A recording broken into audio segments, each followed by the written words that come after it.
Provimet kombëtare të arsimit bazë do të zhvillohen në fund të muajit qershor sipas kalendarit që u bë publik nga Ministria e Arsimit. Testimet do të nisin më 19 qershor dhe do të përfundojnë më 30 qershor, duke përfshirë të gjitha lëndët e detyruara për nxënësit që mbyllin ciklin e arsimit bazë. Provimi i parë do të jetë ai i gjuhës shqipe i planifikuar për datën 19 qershor.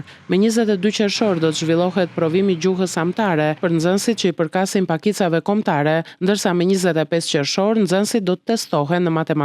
Cikli provimeve do të mbyllet më 30 qershor me provimin e gjuhës së huaj, i cili do të zhvillohet në një nga 4 gjuhët e përcaktuara nga programet mësimore: anglisht, frëngjisht, italisht ose gjermanisht. Të gjitha provimet do të zhvillohen në të njëjtën orë, duke nisur në orën 10 të paradites dhe do të zgjasin për 2 orë e 30 minuta. Nxënësit do të duhet të paraqiten në ambientet e shkollës sipas udhëzimeve të drejtorive arsimore dhe të respektojnë rregullat e administrimit të provimit, ku përfshihet edhe ndalimi i përdorimit të telefonave apo pajisjeve të tjera elektronike gjatë kohëzgjatjes së testimit.